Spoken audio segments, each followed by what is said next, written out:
Hello and welcome to Next Gen Console Watch. I'm your substitute host, Brian Altano, here with series regulars Max Scoville and Ryan McCaffrey. And hey, it looks like we're getting an actual new next gen-ish console launch this year. How are you guys doing? Doing okay. We've been hearing about this Nintendo Switch 2, Switch Advance. I feel like I think it's not going to be Switch 2. I want it to be something else. I want to be surprised. Like I remember when the Switch was the Switch, we were like, "Oh, interesting."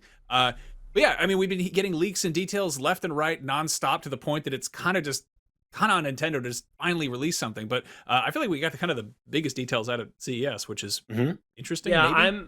I was enjoying the little weird leaks and rumors for a while, but I'm kind of officially at the point where I'm over it. I'm just like, let's go, Nintendo. Come on. It's time. Just show the darn thing, and please call it the Super Nintendo Switch, just to make our respective childhoods all the happier, our inner child's children all the more happy.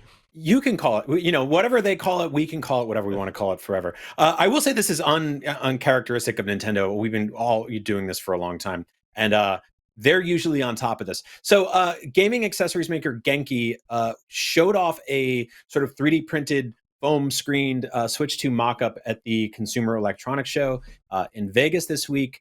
They then since backtracked, saying that they didn't actually have any verifiable Switch 2 information, that it was all based on leaks and rumors and hearsay. To me, that sounds like some, fear of the Nintendo Ninja lawyers or whatever. But yeah, so a bunch of stuff came out of CES specifically. One of the things is that the Switch 2, according to mockups, according to leaks, now we've seen the motherboard, we've seen this weird C button that's like a new button on it, and we've seen casing, shells, the magnetic Joycon, all this other stuff. The big thing is that it's bigger. It's bigger than the Switch 1, according to mockups that we've seen so far. So how do we feel about that? Like right out the gate, like this is, Nintendo has been known for making pocket portable handhelds for a long time.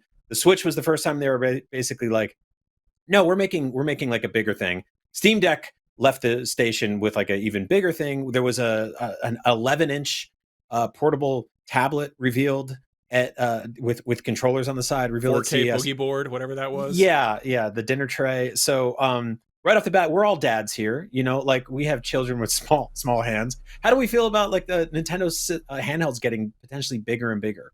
Well, I've always said that, like, I've wanted to get my kid into gaming. She's got little tiny hands, and like handing her an Xbox controller or a DualSense, it's just she fumbles with it. She can barely reach the sticks. Nintendo was kind of the other alternative there. I feel like that said, the Switch is pretty small. Like these little, M&M's minis buttons are like they're pretty teeny. I got used to them. I also found that I have a much better time playing with a Pro controller with my big grubby adult man mitts. But yeah, I think like a little bit bigger would be fine. I think more of the issue is the portability factor, less so the actual interface, and more the fact that we've seen people adjust to carrying around Steam Decks and Asus ROG allies or whatever, and the PlayStation Portal is certainly more cumbersome than anything else, but that's not particularly actually portable. But yeah, whatever Nintendo puts out for the Switch 2, I assume that they're eventually going to put out the smaller light version that's more portable, which again, we got to wait and see for them to actually reveal this thing first. But yeah, I like the idea of the buttons being a little bit bigger, but the overall product maybe not so much. I'm glad you mentioned the buttons, Max, because that's probably my number one critique of the Switch. Is just they're just tiny buttons, and it's same thing. I use the Pro controller. In fact, I bought a second one so that if my daughter and I want to play Nintendo games co-op at home, we both have a Pro controller, and nobody has to use the little Joy-Con. So for me, the Steam Deck it's not that the unit was too big, but to your point, the portability, I found myself not traveling with the Steam Deck, which is sort of the antithesis of it, because I would pack my stuff for whatever my trip was, whether it was a business trip or a personal trip. And, I've got kind of my essentials in my backpack, and I'd be like, well, the case for the Steam Deck is like this. I don't think I can fit this. I'm just going to leave it at home. And whereas my Switch case is this little tiny, slim thing that easily slides into the backpack. So yeah, I'm with Max here that going a little larger than the Switch 1, totally good with, but there is a tipping point there where it would just become cumbersome and unwieldy to travel with specifically. So Yeah, I hope they're not going to go too much larger, but this is Nintendo. They always seem to figure it out, at least on the ergonomics hardware front. Yeah, I agree. So we were at CES. We went hands on with Genki's weird 3D printed Switch mock-up. And per our measurements, we actually brought a measuring tape. I don't usually travel with measuring tape, but whoever was covering CES for us, much smarter than me. So per our measurements, the Switch 2 is 10.5 inches wide, 4.5 inches tall, half an inch thick, and has an 8-inch screen. Compare that to the current Nintendo Switch OLED, which is 9.5 inches wide, 4 inches tall, half-inch thick, has a 7-inch screen. So we're getting a bigger screen at the very least. I'm not so sure about the buttons, although I'm with you both. I wish they were bigger. Meanwhile, just today, the Japanese arm of CNET published a statement in response to accessories manufacturer's Genki Switch 2 mockup, which it brought to the CES in 2025, saying Nintendo told CNET, the gaming hardware that Genki presented as Nintendo hardware at CES is unofficial and was not provided to the company by us.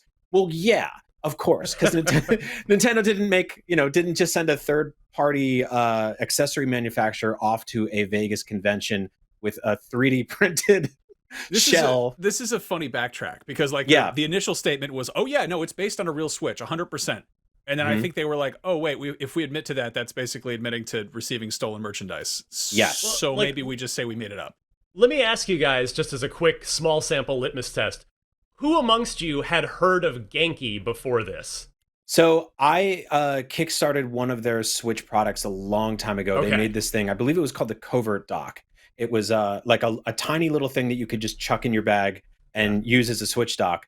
But for the most part, like, I don't think they sort of, it doesn't really roll off the tip of the tongue of the average gamer when they come to thinking about like accessories and third-party peripherals and stuff like that for video game stuff. They're getting bigger, but obviously like this was one of their sort of like, hey, look at us.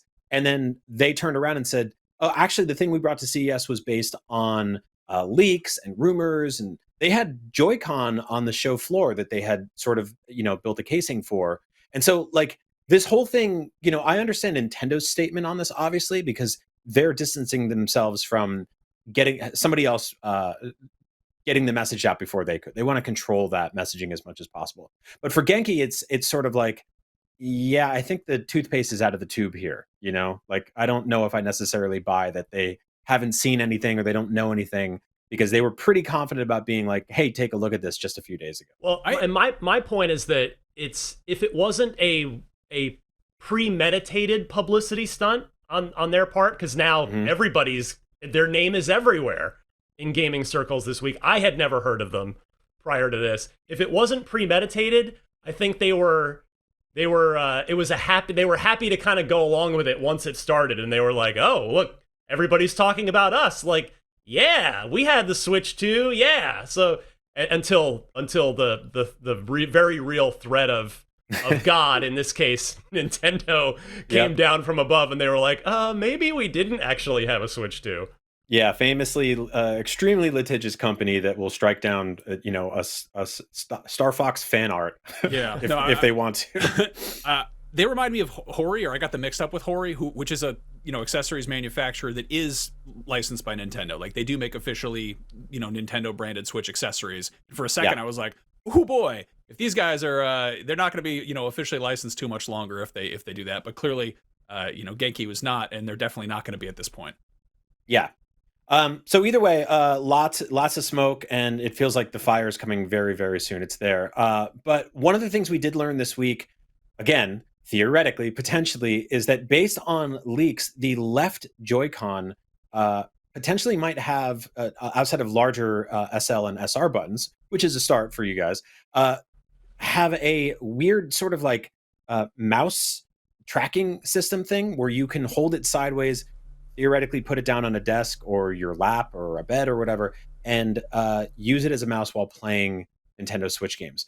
A lot of the stuff that we've seen about Switch 2 so far feels kind of like a safe bet, especially for Nintendo. This is a company that's sort of always dared to be a little different and dream bigger and do strange things like dual screen, 3D, waggle pointer control stuff. But this kind of just feels like a sort of bigger, more powerful Switch, which made a lot of us think, hey, maybe they're going to get away with all the kind of fun, crazy Nintendo-ish stuff under the hood. So how do we feel about this weird rumor about a Nintendo Switch Mm-hmm. Joycon in the Switch 2 potentially functioning as like a PC gaming mouse.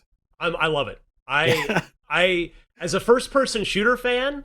Now the Switch isn't known for being a first-person shooter haven, but if I want to play Metroid Prime away from home, and and I happen to be in a spot where I can do this, which you mentioned a couple of examples, Brian, but also like an airplane seat tray, you could put that down, and you could put the Joy-Con on there to go like full mouse, like effectively mouse and keyboard in a sense. Which the Steam Deck, actually, you can kind of do that as well on the Steam Deck with the touch sensor, the touchpad.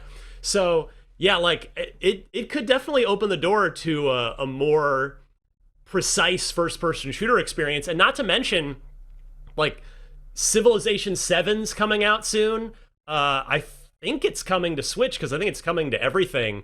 Mm-hmm. And so that's like real-time strategy games. I'm not a big RTS gamer myself, but certainly that would make the RTS experience a lot better. And there's plenty of genres that could really benefit from an optional mouse-like experience. Now, obviously, any of those games would have to be designed to be played perfectly well without having the Joy-Con theoretically flip down into this mouse. If this thing is real, if the mouse functionality is real, mm-hmm. but if it is, I'm going to be pretty excited about it and curious to see what developers do with it. Yeah, I think they're looking obviously with a more powerful device to bring in more third parties on board, more ports. Ryan, you're on our Xbox show every week, which you host. Like they're opening up their doors a lot these days to and have, especially on Switch for years before the sort of PS5 stuff started happening, of saying, hey, we're going to take our big first party games, we're going to put them in other places, we're going to let other people play them wherever, and getting more games on board with more options to control those games is probably like a pretty good idea.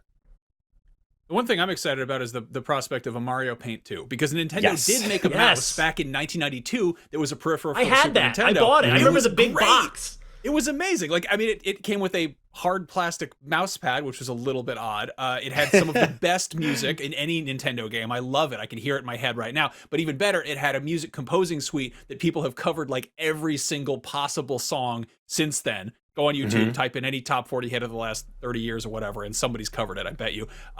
Yeah, this also opens it up to, user-generated content, which is obviously huge. Like, I could see something like Mario Maker getting an even more robust suite of features if there's mouse control. If you're able to go in there and, drag and drop and move things around.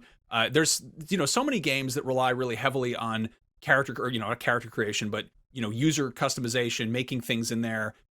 This would definitely facilitate that. And also for any PC developers who are making games primarily for use with a mouse cursor, like to Ryan's point, even aside from like RTS and FPS stuff, it's one less hurdle to jump over if you're making something primarily for a mouse and keyboard, or point and click adventures, stuff like that. Not having to configure a whole button mapping situation, there's less of a lift on that front. I know that people have complained about playing Civ 7 with a controller. It's not terrible, but it's not as good as with a mouse and keyboard. That's a thing right there. Yeah, Max, thank you for unlocking a long dormant happy childhood memory of Mario Paint for the Super Nintendo. I hadn't thought about that in decades. Oh, good stuff. Yeah, no, that's an awesome game. It'd be really cool to see him turn it into a franchise. Mario Maker was sort of cumbersome on Switch, so I would love a mouse control there. Lastly, I mentioned the magnetic Joy-Con real quick a couple of times today, and I want to just pull on that shortly, because that is a really interesting thing to me. This has been a rumor for a couple of months now, sort of magnified a little bit more this week with the CES stuff. But locking in the Joy-Con on Switch never really felt like right. There was the possibility of like doing it the wrong way, or it always felt a little wobbly and cumbersome, and it didn't really have that sturdiness I was looking for. So I'm hoping the magnetic Joy-Con rectifies that a little bit. I don't care how it attaches. If they get rid of drift, I will be so happy, because I have like 6 or 7 useless Joy-Cons laying around that I don't want to have to unscrew and jam pieces of cardstock into to fix, or however you're supposed to do it. Well, it sounds like you'll be able to charge those and drift on your Nintendo Switch 2, Max. So hold on to them in case you want to play next-gen games poorly in the coming months. Okay, so we got a poll this week. What rumored Switch 2 feature are you most excited for? There's 4K upscaling, which is something we'd heard about the sort of tech under the hood handling in terms of like last gen games or whatever generation Nintendo's even in anymore. Then there's magnetic Joycon, which I really like. More USB-C ports. Everyone loves those.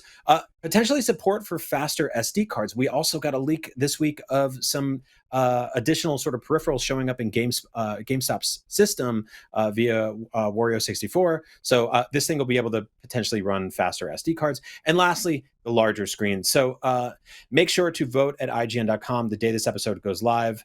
I'm excited. This feels like we are weeks, if not days away from finding out officially what the Nintendo Switch 2 looks like, what it's called. This could all be nonsense, or it could all be 100% real. So we will find out soon. Until then, thank you both to Max and Ryan for joining me today. Thank you to everyone working behind the scenes to make this episode possible. I'm Brian. We'll be back next week with more in the latest in gaming hardware right here on Next Gen Console Watch. And until then, we'll see you soon.